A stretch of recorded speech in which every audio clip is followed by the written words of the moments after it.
Boa noite. Boa noite. Sejam todos bem-vindos e bem-vindas aqui ao nosso Papo Bom Demais, que acontece toda quinta-feira aqui no Mimo Bar, esse lugar fantástico que coloca a gente em contato com a rua, que é tudo de bom, tudo bom demais. Minhas boas-vindas a quem está nos acompanhando também pelo Facebook, pelo nosso Instagram. Curtam, compartilhem e levem nossa discussão adiante. Eu gostaria também de agradecer a toda a equipe do Mimo Bar, em especial o Sandro Biondo, que muito gentilmente nos cedeu o espaço, a Ana Júlia e a Julie. E também agradecer a presença do professor Marcelo Neves, nosso queridíssimo professor da UNB, a Thelma, professora Thelma Mello. E, bom, hoje a Maria Laura não pôde vir, mas quero te agradecer, tá, Maria Laura? Porque você deve estar assistindo aí da sua casa. E o professor Manuel Andrade, da Faculdade de Agronomia e Medicina Veterinária e da ADUMB. Quero agradecer também a presença do estudante Matheus, que é da Juventude do PT, e que veio aqui nos prestigiar também. Bom, o nosso papo hoje vai ser sobre o desmonte da universidade pública e o golpe. E vamos passar por 3 pilares: a importância da universidade pública no Brasil e a emenda constitucional número 95 e que medidas nós temos para salvar a universidade pública e retomar o seu crescimento. Eu sou Cristina Roberto, sou pré-candidata a deputada federal, sou cozinheira, sou ligada à cultura, sou uma mulher que conquistou sozinha muitas coisas nessa vida, criei 4 filhos sozinha e estou agora me lançando pré-candidata a deputada federal pelo Partido dos Trabalhadores e das Trabalhadoras. Bom, quero pedir para o professor Marcelo Neto se apresentar. Então, boa noite. Inicialmente, eu gostaria de agradecer a Cristina Roberto, nossa pré-candidata a deputado federal, e também a Thelma, cumprimentar a nossa candidata a deputada distrital, e o professor Manuel Andrade, que é meu colega da UNB. Também cumprimentar o público presente e também os internautas que estão nos assistindo. Inicialmente eu queria me apresentar. Eu sou Marcelo Neves, eu sou professor titular de Direito Público da Universidade de Brasília e atualmente pré-candidato ao Senado pelo PT do Distrito Federal, em uma das 2 vagas que que vão ficar abertas.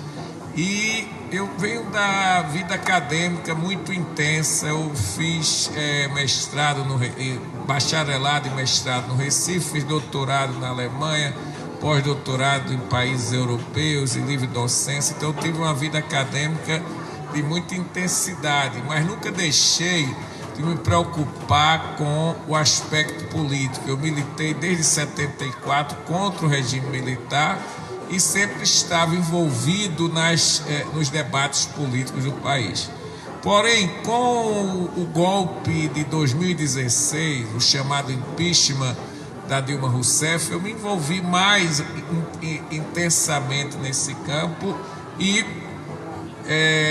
dei um parecer contra o impeachment. Depois me envolvi em vários debates e também o processo contra Lula, que é um caso absurdo, não há prova nem há crime. Eu também escrevi muitos artigos, sejam artigos de natureza, vamos dizer, acadêmica, como também artigos jornalísticos.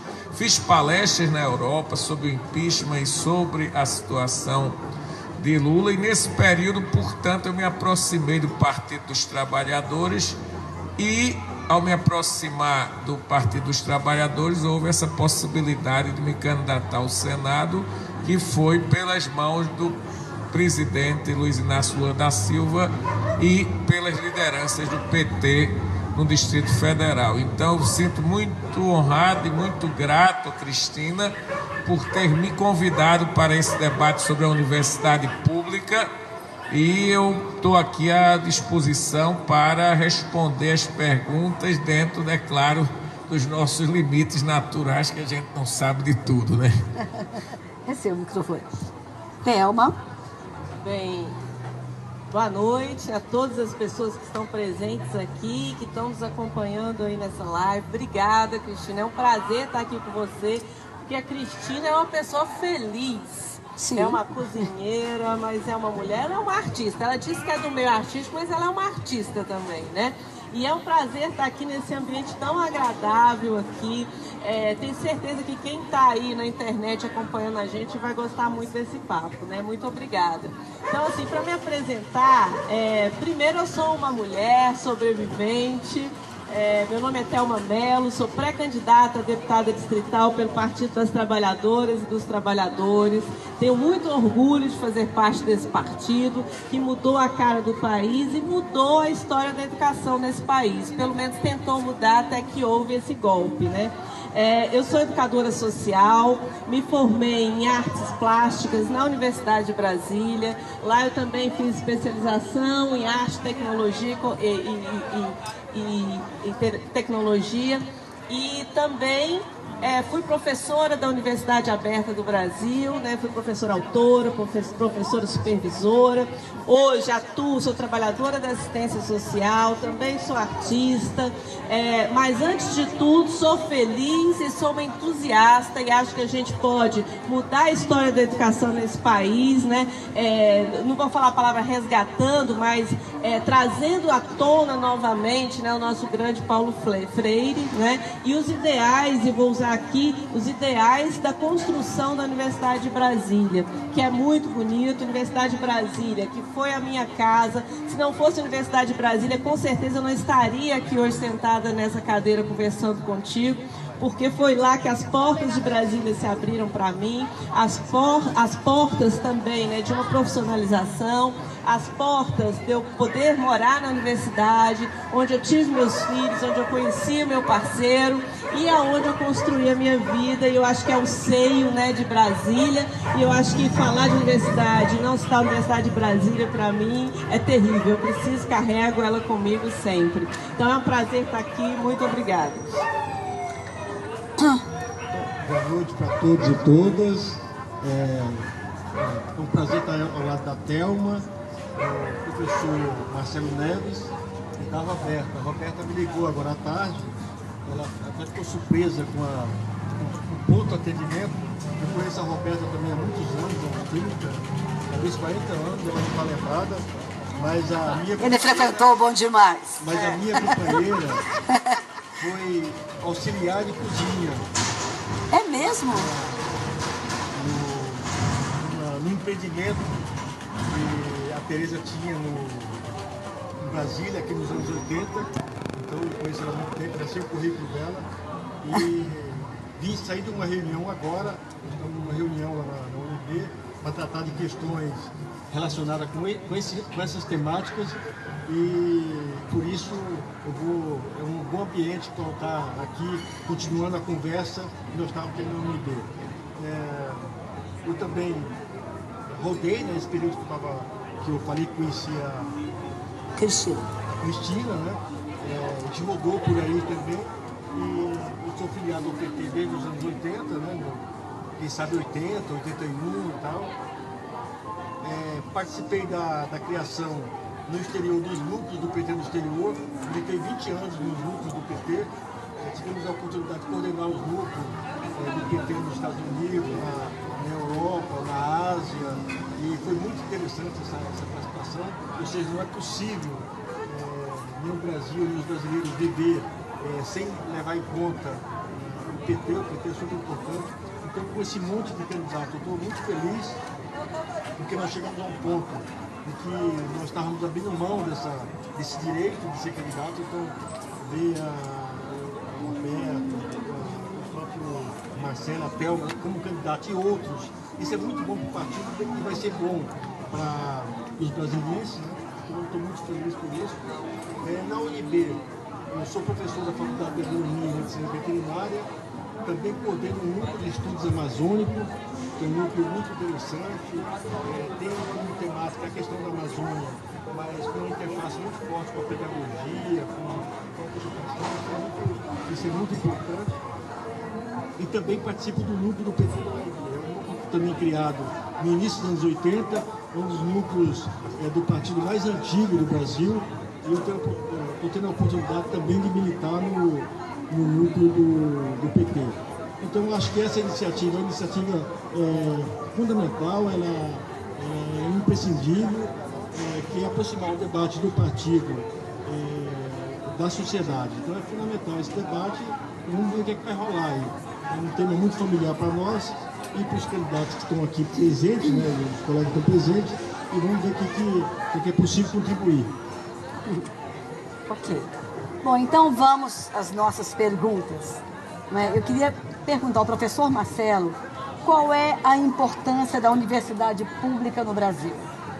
Veja bem, o nosso país ele teve universidades tardiamente. A Universidade de São Paulo é a primeira universidade. E essa universidade, sem dúvida, pública, teve um papel fundamental para a autonomia científica, tecnológica e cultural do país. Porém, ela se mantinha uma universidade um tanto elitista.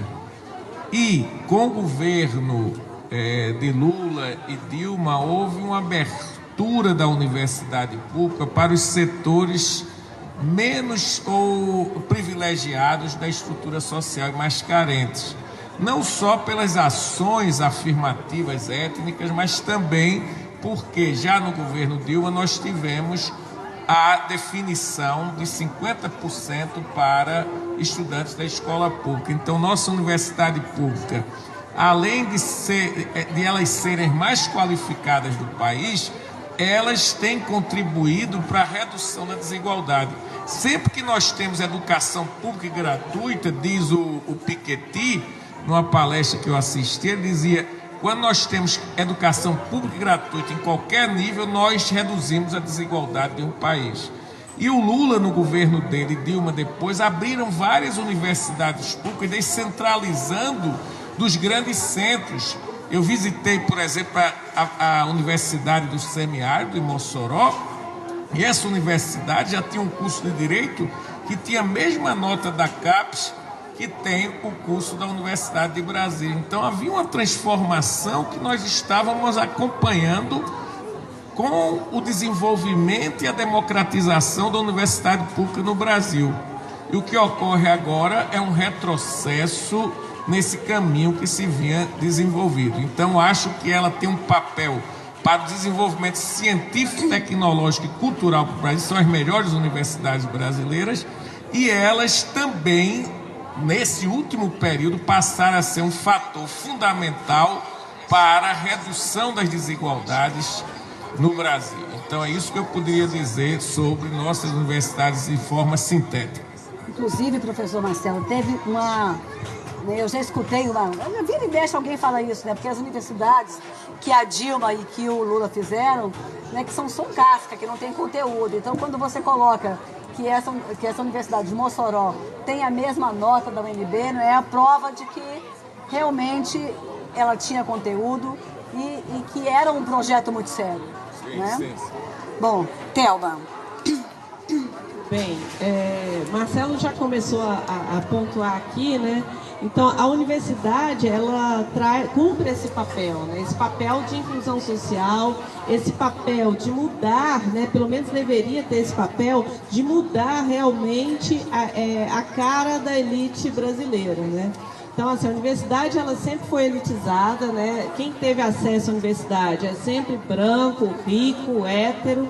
Então, assim, com o governo, né, popular e democrático do presidente Lula e de Dilma, começam as políticas de afirmação e de inclusão.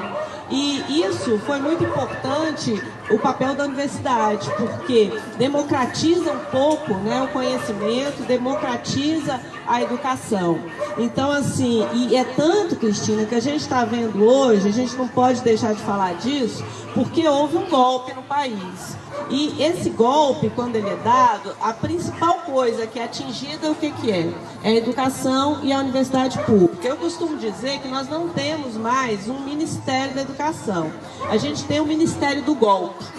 Por quê? Porque a gente sofreu, né, cortes brutais na educação. Então, existe um projeto hoje em curso, né, que é de privatizar as universidades públicas. A gente não pode deixar isso de lado, né? Então, assim, é importante a gente pensar isso, porque é só com pesquisa, né, é só com educação que a gente consegue desenvolver um processo crítico de sociedade. Então, quando a gente tem um golpe, quando a gente tem uma ruptura democrática, o principal meio que é atacado é a educação. E isso em todos os lugares, a educação é a principal a ser atacada para que não desenvolva tecnologia, para que não desenvolva o conhecimento e para que as pessoas não possam desenvolver esse senso crítico. Então, assim, eu acho que a gente vive um momento crucial. A gente não pode deixar de falar aqui também, Cristina, que é sobre uma outra questão que a gente tem, que é um projeto, que eu espero que quando você chegue lá na Câmara Federal, que dê tempo de você chegar lá e ajudar a gente a combater isso, né? Que é o tal do projeto Escola Sem Partido, porque na verdade, né, é o projeto, é o PL da mordaça, né? Então o que ele faz? Ele faz a criminalização do professor, ele faz a criminalização da educação e ele praticamente faz com que coloque em sala de aula um cartaz dizendo o que o professor pode e o que o professor não pode fazer. É um retrocesso. É um retrocesso completo. Isso. Então, assim, não dá para a gente também falar da universidade sem falar do que está acontecendo na educação básica e no ensino fundamental. Por exemplo, depois do golpe, no ano de 2017, a gente deixou de entrar no ensino médio mais de 1 milhão de alunos. E isso é muito sério. Então, assim, a universidade, ela cumpre um papel muito grande quando ela faz esse processo de inclusão, quando, por exemplo, o Marcelo está aqui, sabe, qual que é o perfil, né, Marcelo, dos professores das cadeiras da Cátedra de Direito, né? Então, assim, com esses governos, com esses 13 anos de governo, isso começa a mudar. E a gente só muda a sociedade quando as pessoas que estão à frente da sociedade, inclusive os políticos, né, mudam as caras também, né? Quando a gente consegue colocar negros, quando a gente consegue colocar LGBTs, quando a gente consegue colocar mulheres, quando a gente consegue realmente colocar pessoas do povo. Aí a gente muda a cara da sociedade.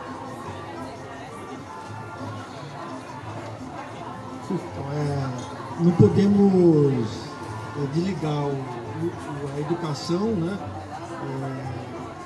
da universidade com a educação do ensino fundamental e médio, com o ensino também primário, né, o pré, tudo isso está envolvido. Então o golpe ele tem atingido a universidade, mas está atingindo a educação como um todo. Então essa é uma questão também muito importante.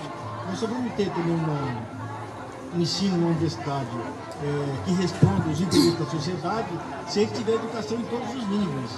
E o golpe foi muito claro, ele tem atacado fortemente a educação como um todo. Então é um destaque para dizer que é o seguinte, que a universidade ela não é uma ilha, ela não está vivendo isolada. Então, mesmo se nós ficássemos protegidos, mas se a educação como um todo tivesse bombardeada, como está sendo bombardeada, nós não teríamos sucesso. Então, isso é uma coisa muito importante. O golpe, ele bate muito forte na universidade, porque a universidade, de alguma forma, tem uma característica, que é desde a sua origem, né? A universidade, quando foi construída há cerca de quase 1000 anos, né? A Universidade de Bolonha, a Universidade de Paris, de Salamanca, de Coimbra, toda ela tem uma marca que unifica essa instituição, que é a autonomia. E o que o golpe fez, e tem feito, é tentar destruir essa autonomia. Então tem essa parte mais material e financeira, que nós vamos discutir daqui a pouco, mas o que está em jogo é esse, quer dizer, qual é a universidade que o golpe quer combater? Essa universidade inclusiva, essa que inclui os vários segmentos, os segmentos que estavam alijados do acesso à universidade, os vários segmentos, não só despossuído materialmente, mas aquele de ideias diferentes. Então, o que o golpe está fazendo é exatamente isso. Quando o golpe leva à morte de um reitor, quando começa a expulsar os professores, quando começa a excluir os estudantes, ele está agindo sobre esse espírito da universidade. Então, o que foi possível construir nos últimos anos foi essa universidade que caminhava num rumo diferente. Essa universidade que é tardia no Brasil, como foi falado, a controvérsia, a instituições que reivindicam a sua origem antes da USP, mas há um certo consenso de que 36, os anos 30 foi o ano da Universidade Brasileira, 54, 36, mas mesmo sendo no início do século, como a Universidade do Amazonas, em 1912, ela é uma universidade muito nova, comparada com as outras universidades latino-americanas, e muito mais nova pensando nas universidades europeias. Então é só para dizer que é o seguinte, que o que está em jogo é o ataque à educação, para deixar bem claro, o ataque à educação e em particular à universidade, porque a universidade tem essa capacidade de reagir ao golpe e na tentativa de evitar qualquer tipo de reação a esse ataque forte à universidade, às suas propostas e sobretudo à autonomia da universidade, que é esse conceito que consegue criar uma certa isonomia perante outras instituições federais, estaduais, públicas e privadas. Bom, a gente tem essa coisa que para mim é cruel demais, né? Porque o dinheiro do pré-sal, né, que iria para a educação e que a gente perdeu isso, né, que iria para a saúde, mas que iria principalmente para a educação, que já foi perdido, e não satisfeitos com isso, né, veio a emenda constitucional número 95, que para quem não sabe é a emenda que congela o Brasil por 20 anos, né, e que congela os gastos, né, com a educação. E eu queria perguntar para o professor Marcelo que impacto isso traz nas universidades federais, na UNB, né, e nas estaduais também, né, claro. Sim, a emenda 95, ela é destrutiva do serviço público em geral. Sendo que, em relação à educação e saúde, é que nós sentimos o efeito mais danoso. No caso da educação, nós tínhamos um 18% de certa receita tributária para a educação. Eles congelaram, isso vai significar que cada vez mais vamos ter redução. Não é congelamento, a Esther Dweck, uma economista, ela comprova que vai haver uma redução permanente. Isso vai, na verdade, levar a uma situação de sucateamento da universidade. Vejam bem como isso fica claro muito rapidamente com dados, vamos dizer assim, estatísticos. Em estudos que eu busquei recentemente, de 2015 a 2018, as verbas para investimento, a parte de investimento, orçamento para investimento das universidades públicas federais, foram reduzidas em 81%. É muito grave. 81% de investimento é para você praticamente querer fechar a universidade. E se nós formos para a nossa UNB, nós temos uma redução na UNB até na parte de manutenção, Cristina, de 61% de 2015 a 2016. De manutenção, quer dizer, você está até os terceirizados que trabalhavam lá, tiraram os seguranças, reduziram de limpeza. Isso também gera desemprego na cidade. Então, é um efeito altamente destrutivo. E eu vejo, ontem e hoje saiu uma matéria, eu li hoje, em que mostra também o efeito na pesquisa. Segundo o próprio ECAPES escrevendo para o Ministério, se as verbas que vierem agora nesses termos para 2019, em agosto de 2019, vão perder bolsas de mestrado, doutorado e pós-doutorado 93 pesquisadores. Na formação de professores, vamos ter 105 mil. E outro modelo, que é bolsas do PROED, que é para a rede de educação básica, não é? Nessa área nós vamos perder 215 bolsistas. Isso é gravíssimo. Além do mais, se reduziu quase a 10% as bolsas para o exterior, o que também mostra o provincianismo, que é a ciência internacional, e você está desprezando também essas bolsas. Há uma preocupação do próprio Serviço Alemão de Intercâmbio Acadêmico, que dá dinheiro para bolsistas brasileiros. O Brasil tem uma pequena contrapartida até de ser recebida pelos órgãos ministeriais. Então, essa emenda 95, ela vem para sucatear, para destruir a universidade.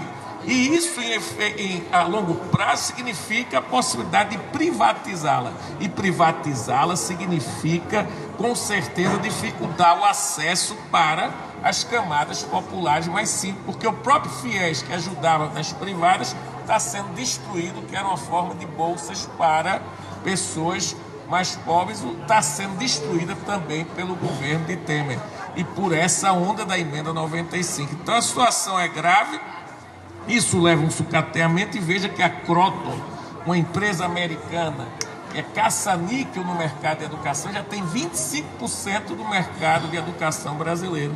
E ela já começou a comprar a universidade privada. E o olho da Croton são as públicas. As públicas têm professores bons, têm uma infraestrutura boa. Ela compra, mas quando o Manuel fizer uma divergência, ou eu tiver uma divergência, aí não tem mais estabilidade, não tem nada, nós seremos demitidos. Está entendendo? Quer dizer, nós vamos ficar na mão de uma privatização de interesses estrangeiros, porque são empresas transnacionais que vão controlar o nosso saber. E essa privatização, consequentemente, vai ter impactos negativos para o país em geral. Uau! Né? Thelma. O cenário é negro. Ele é péssimo, o cenário. Mas, na verdade, a PEC da maldade, né, que é a emenda 95, que é completamente maldosa, né, que ela atinge as classes menos favorecidas, aí, ela atinge a intelectualidade, ela atinge tudo. Ela atinge a educação, saúde e assistência social, basicamente as políticas sociais, né? Então, ela pega aí o tripé da população e corta os pés mesmo. Corta pés, mãos e braços, porque não pode sobrar nada. Então, é muito simples. Eu acho que as pessoas, elas precisam entender o que significa essa PEC. Porque quando ela congela os gastos, é como se ela dissesse assim, ó: você tem 2 filhos na sua casa e você precisa comprar o material escolar para eles. Mas aí, de repente, você adota um filho ou vem um sobrinho morar com você. Você vai ter que comprar o material escolar para aquela criança, aquelas 3 crianças, com o mesmo valor que você tinha. Ou seja, essa PEC desconsidera que a população cresce, né, que a vida muda, que existe um ciclo no país, né? É como se a gente ficasse parado no tempo. Em 20 anos vai nascer muita gente também, né? Não só o sobrinho espera, que né, chega, que nasça não. muita gente, né? Porque a gente, inclusive, tinha aumentado, né? A gente tinha reduzido a mortalidade infantil. E agora a mortalidade infantil aumentou. Então, assim, isso é traduzido, né, para a universidade. Marcelo colocou aqui, o grande debate hoje do momento é que ontem foi essa carta emitida pela CAPES. A CAPES, que tem 68 anos, nenhum governo ousou mexer com a CAPES, né, que é que trabalha pesquisa, né, e tecnologia e ensino, e agora cortou-se, né, do orçamento já congelado. Então, o que é isso? Isso é o que o Marcelo falou, são 93 mil pessoas, 1000 bolsistas que vão ficar sem bolsa na pós-graduação, mestrado, doutorado, tá? A Universidade Aberta do Brasil, que abrange os municípios que não chega nem em avião, que a gente chega de barco, para que as pessoas possam realmente estudar, com esse recurso cortado, vai simplesmente deixar de existir. Então, assim, a gente está vivendo, né, um momento terrível. E aí, Manuel deve se lembrar, eu vou lembrar aqui também, Marcelo fez essa fala, eu vou lembrar aqui. Você se lembra quando Darcy Ribeiro esteve na UNB para receber o título de doutor honoris causa? Para mim foi um dos momentos mais emocionantes da minha vida. Quando o Darcy fala, essa universidade aqui, ela não nasceu para ser penduricalho de ministérios nem de governo, sim para ser autônoma, para gerar um conhecimento, para gerar tecnologia e para fazer com que a gente seja incluído num contexto internacional. Então, com esse desmonte, a gente acaba a tecnologia, a gente acaba com ciência, a gente acaba com o protagonismo do Brasil dentro e fora. Então, assim, isso é um absurdo e a gente tem que combater isso de alguma forma, sabe, Cristina? E eu conto contigo lá. Então, a PEC 95, a PEC da maldade, na verdade, ela não congela o orçamento da universidade, ela reduz. Né? Um país que é um país com uma tradição de inflação, esse dinheiro vai ser cada vez menor. Essa que é a verdade. Então, ela ataca a pesquisa, ficou claro aqui, mas também ataca o ensino, né? E ataca também a extensão, que é um dos pilares importantes da universidade. Então ela ataca todos os sentidos. Só para ter ideia, nesse corte dos terceirizados, que já é um buraco que existe aqui no UNB, né? Todos os trabalhadores e trabalhadoras deviam ser efetivos, ter segurança no trabalho. Quer dizer, esse corte do terceirizado reduz, por exemplo, o número de motoristas, né? E já não tem mais aula prática. Como é possível você ter um conhecimento novo se você não tem um contato direto com a realidade? Você não está constantemente ligado a essa realidade. Então esse também é um grande desfalque que a nossa universidade está tendo. Mas mais do que isso, né? Ela ataca o estudante. O estudante é o mais prejudicado nesse processo. A Universidade de Brasília teve a audácia de subir o preço do bandejão, né? Então o preço do bandejão saiu de 2,5 para 5,20. Isso significa menos estudantes na universidade, porque muitos estudantes, como nós no passado, dependíamos da refeição na universidade. Ou comia na universidade ou não comia, ou era obrigado a sair da universidade. Então o ataque em todos os sentidos, né? Agora, só para a gente entender um pouco mais, a universidade tem 3 componentes que envolvem o orçamento, que vem em geral da União. Um é essa parte do pessoal, né? Da folha de pagamento, outro é a parte de custeio, né? E outra é que tem a ver com, por exemplo, com o preço do bandejão, e outro é investimento. O custeio, o que é que tem diminuído? Tem diminuído basicamente o custeio, é aí que a universidade consegue fazer a sua gestão, né? O seu malabarismo, é diminuir o custeio e diminuir o investimento, como o professor Marcelo Neves acabou de nos dizer, né?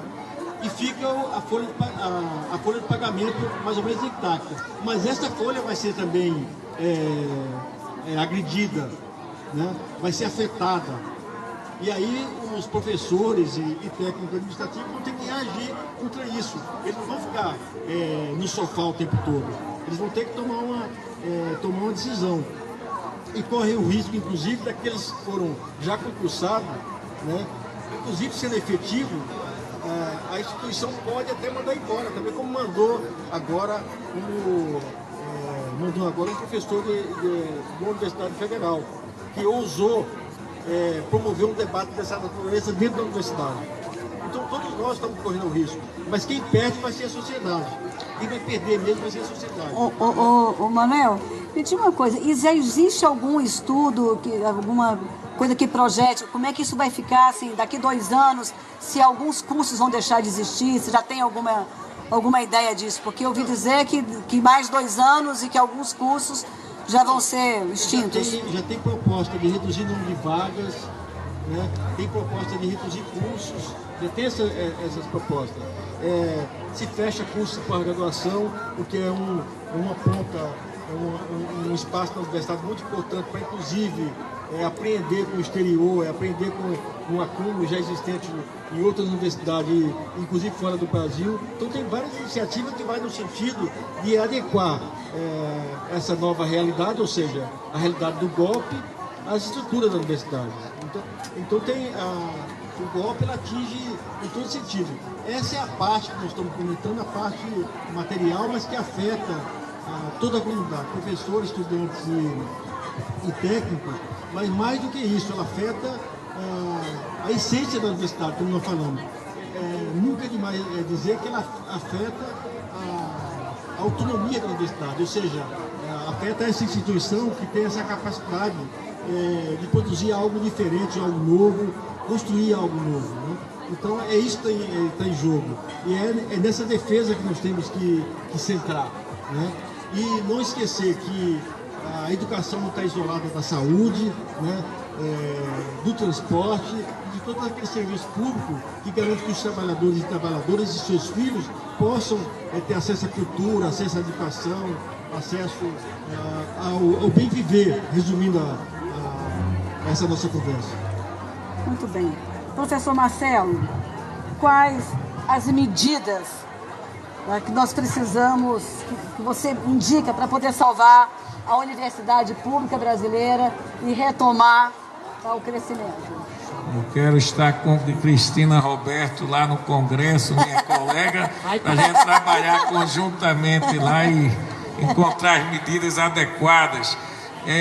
Antes eu queria lembrar também que eu falei, mano, 61% de custeio foi reduzido, né? Quer dizer, é muito grave. E outra coisa também que eu me esqueci é que tiraram de quilombolas, de índios, que não tem como sobreviver a bolsa de manutenção, mas eles mantêm o auxílio moradia do juiz. Quer dizer, é uma loucura, é um absurdo, realmente é um Estado indutor de desigualdade, né? Não é só o mercado, é o próprio Estado que aumenta a desigualdade. Normalmente o Estado, mesmo nos Estados Unidos, ele tem um papel de reduzir o caráter quando ele está presente. O nosso é o oposto, nós ampliamos a desigualdade com a própria ação do Estado. Então é muito grave. E as medidas, imediatamente, eu diria, Cristina, que é revogar a PEC do mal, né? Quer dizer, a emenda constitucional 95. Já abaixo assinado para isso, eu penso que a próxima legislatura, se ela não fizer isso, vai trazer um prejuízo enorme para o país. E hoje, mesmo setores golpistas, por exemplo, o senhor Vital Rego, que é um golpista ligado ao MDB, ele dá um parecer na TCU, é claro que isso é baseado em técnica, ele assina praticamente, e dizendo que em 2024 é difícil pagar as contas públicas, vai ficar o Estado brasileiro emperrado, porque o serviço público não vai poder funcionar. Não é só educação e saúde, entendeu? Então é muito grave essa situação. Então, imediatamente revogar a emenda constitucional 95. A longo prazo, como é que nós podemos pensar? O pré-sal está sendo, a exploração do pré-sal está sendo permitida por preços irrisórios para grandes empresas estrangeiras, e esse pré-sal foi pensado no governo Lula e Dilma como uma forma de construir um fundo soberano que daria principalmente para a educação, mais para a educação, mas também para a saúde. Eu penso que com um governo que seja democrático e popular, nós temos que revogar essas medidas, reverter todas essas medidas de privatização de empresas estratégicas como a Petrobras, e aí retomar essa ideia que o pré-sal pode ser um alavancar da nossa educação com verbas dirigidas ao setor educacional.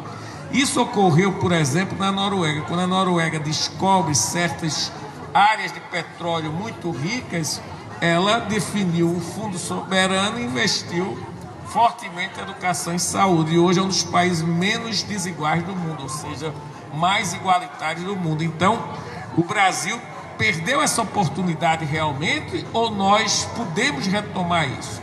Eu acredito que com Cristina na Câmara Federal, com Thelma na Câmara Distrital e eu dando uma forcinha lá no Senado, nós vamos poder realmente lutar para reverter esse retrocesso de um governo antissocial, antipovo, um governo que realmente está não vendendo o Brasil, está doando nossas riquezas ao grande capital estrangeiro, e você na área da saúde conhece muito bem, destruindo a nossa própria natureza e orientando-nos para envenenar ainda mais nossa alimentação. Então, nós temos que lutar contra esse retrocesso.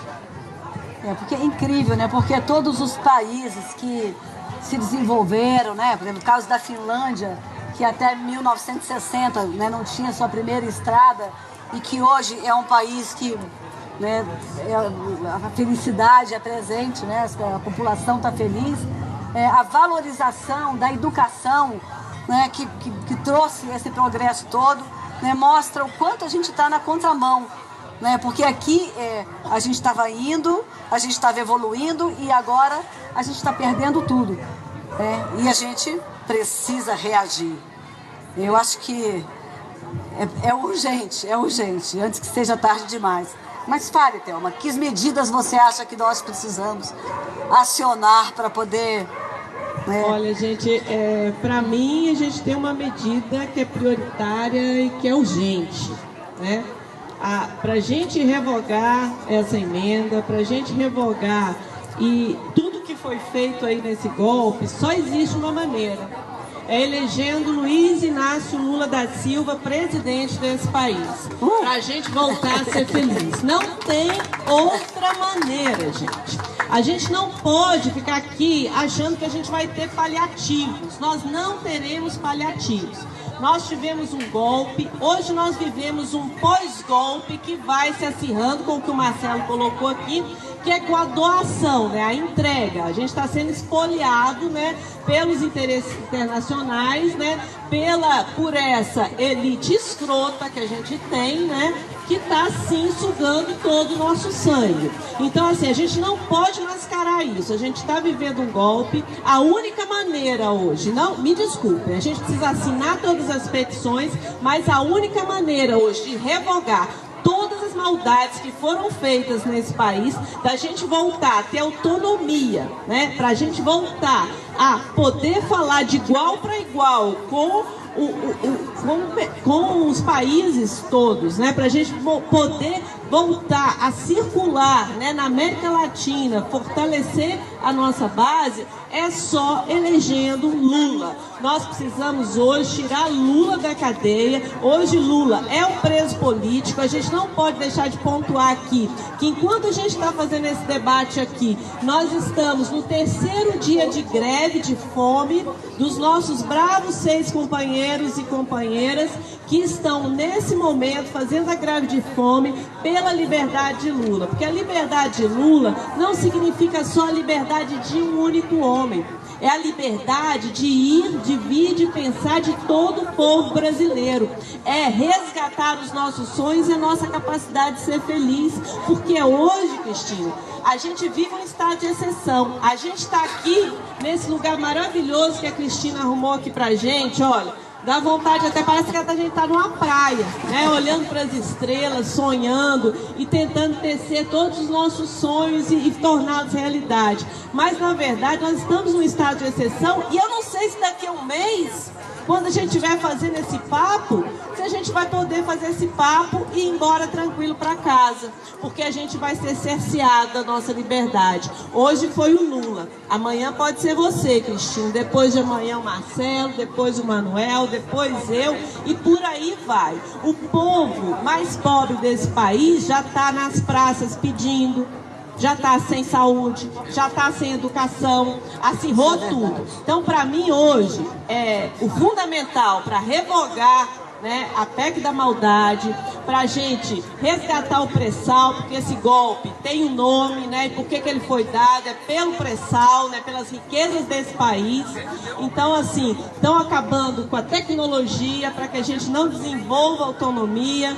Então, tudo isso está interligado, né? Por exemplo, a assistência social reduziu o número de Bolsa Família, reduziu o BPC. O que é isso? Isso tudo está ligado, é uma condicionalidade. Quem recebe o Bolsa Família tem necessariamente que estar na educação, né? Tem necessariamente que acessar a saúde. E hoje a gente está tudo se desmantelando, né? Está tudo se desmantelando em nome de quê?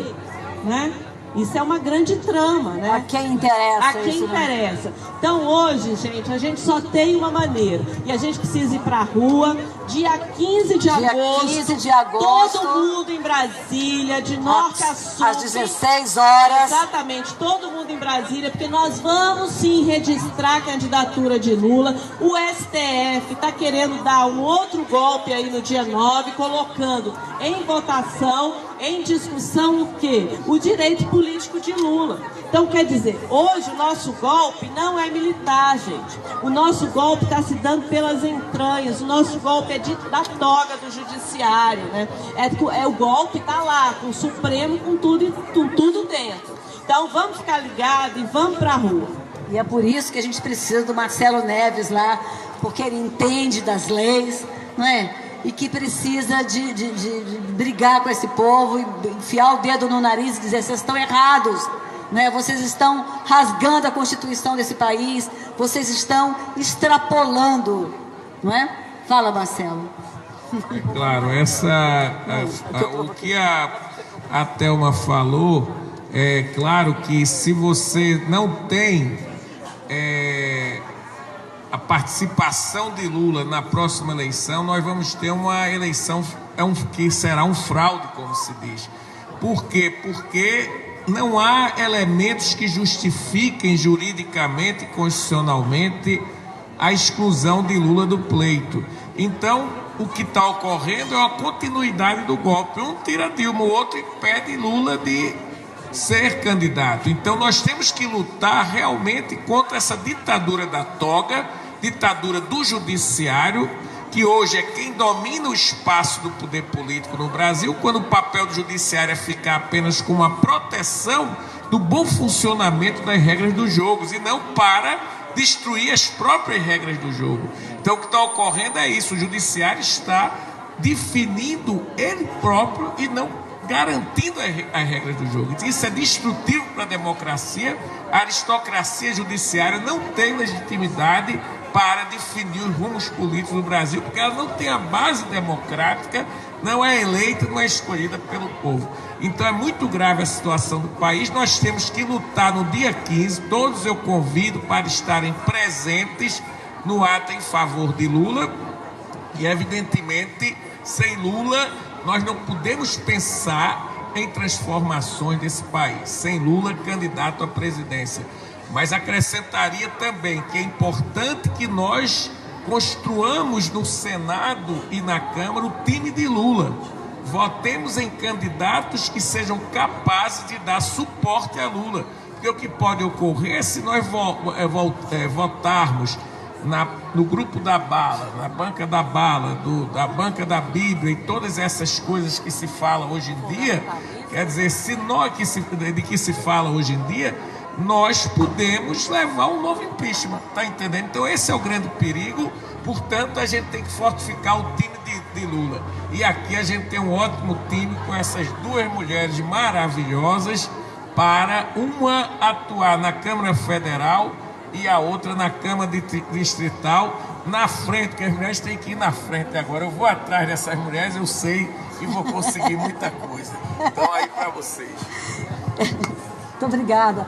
Então, por mais mulheres na política, mulher vota em mulher, e precisamos sim eleger um time que seja capaz, tá, de pensar o bem do Brasil. Tá? Porque quem está ali, gente, a sua grande maioria não está interessado no povo brasileiro. A gente está sabendo disso. Não é não? Professor Manuel, suas considerações. Eu acho que a proposta para reverter a emenda constitucional foi dada. Nós temos aqui já alguns passos já definidos, né? Um deles é Lula inocente, Lula presidente, em termos de resumo. Elegeu uma bancada forte. Nós temos aqui 3 candidatos, né, em todos os níveis aqui, que pode ajudar o Lula a fazer, a conter reduzir esse retrocesso e poder avançar, né? Agora, cabe à universidade também, nesse processo, se aproximar da sociedade.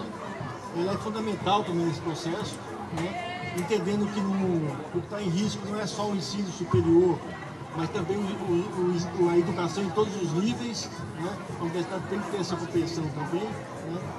E cabe também a nós uma contrapartida, quer dizer, a sociedade tem que estar participando. Então nós temos que ir para a rua. Eu acho que não tem uma outra, além dessa forma mais institucional apresentada aqui, tem a luta e a rua. Não é possível a gente retomar os patamares anteriores de 3 anos atrás, 4 anos atrás, sem essa participação de rua. E esses dias, além do dia 15, e além da greve, dos 6 camaradas de greve de fome, né, nós temos também uma jornada dura. Né? No dia 10, por exemplo, é um dia muito importante, inclusive para nós, para estar no bairro, na rua, na universidade, na sala de aula, e em qualquer lugar, também fazendo esse combate. Né? É um dia que todas as centrais estão chamando, e vai ser um dia de esquenta para o dia 15. Está chegando também em Brasília, no dia 14, 3 colunas, né, e quase 5 mil homens e mulheres, né, que vêm do Brasil todo e chegam aqui no dia 14, do dia 14 para o dia 15 e vai estar conosco. Mas essas 5 mil pessoas, né, que vão chegar aqui não são suficientes para combater os golpistas. É fundamental o pessoal de Brasília e do Distrito Federal também está presente. Então nós temos que estar juntos, sobretudo no dia 15, no final da tarde, para garantir que o registro da candidatura do Lula seja respeitado. Então eu gostaria de agradecer agora também o Marcelo, a própria Cristina, a Thelma, e dizer que foi uma surpresa, né, estar com todos eles nesse momento, apesar de estar sabendo basicamente agora. Mas é assim mesmo. É assim mesmo. E vamos para a luta. Eu acho que o importante, gente, é a gente ir para a rua de fato. Né? A gente está aqui fazendo um caminhozinho, mas eu acho que o que está acontecendo com o Brasil está mexendo com a vida de todo mundo. Quem ainda não se deu conta é porque não prestou atenção. Mas esse desmonte diz respeito a todos nós.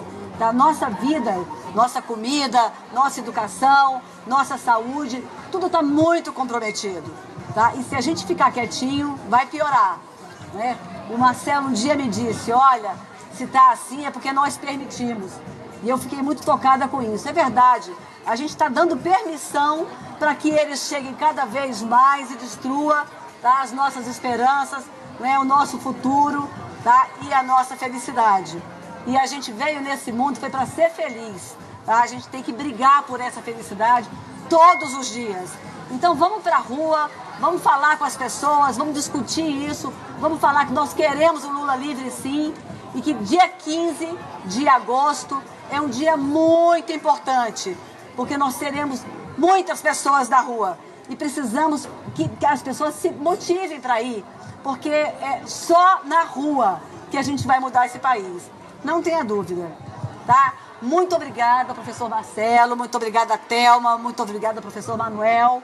Tá? Na quinta-feira que vem nós estaremos aqui mais uma vez e vamos trazer o Chico Vigilante, que vai falar do cartel da gasolina, do combustível que impera aqui nessa cidade. Eu queria que o professor Marcelo se despedisse.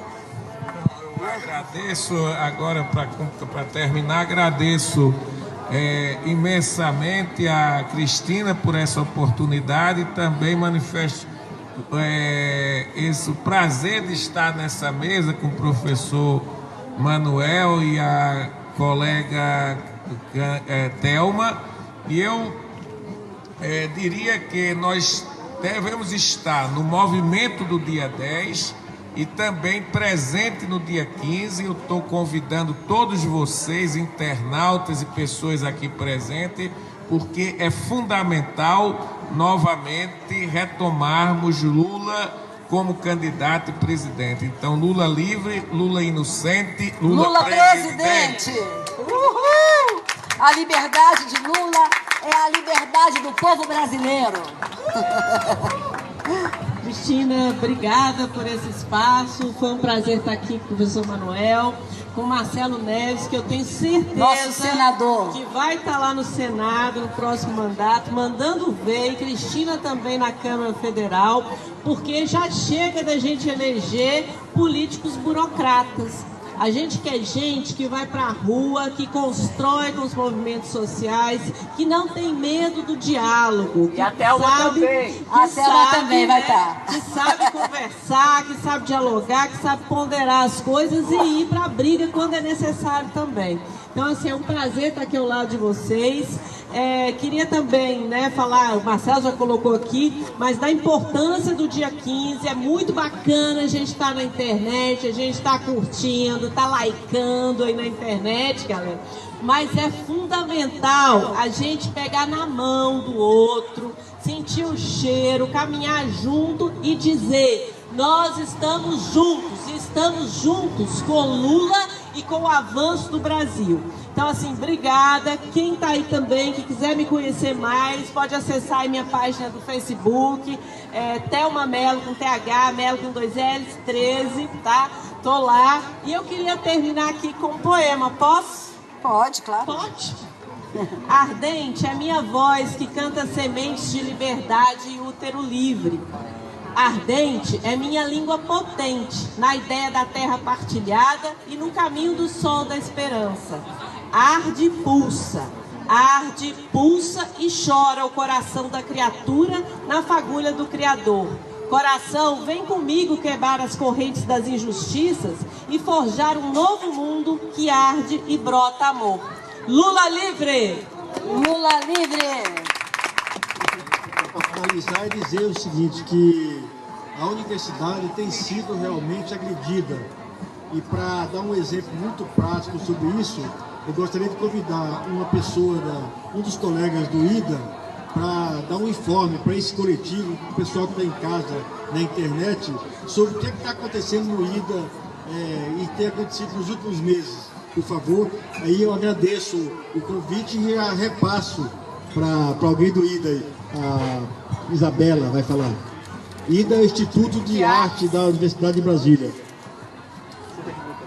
Obrigada, Manuel. Boa noite. É um prazer enorme estar aqui. Boa noite. Querida Cristina, obrigada. Colega querido Marcelo, Thelma. Bom, pessoal, eu sou professora do Departamento de Artes Cênicas da Universidade de Brasília. Como vocês sabem, nós temos uma consulta à comunidade para a escolha dos nossos dirigentes.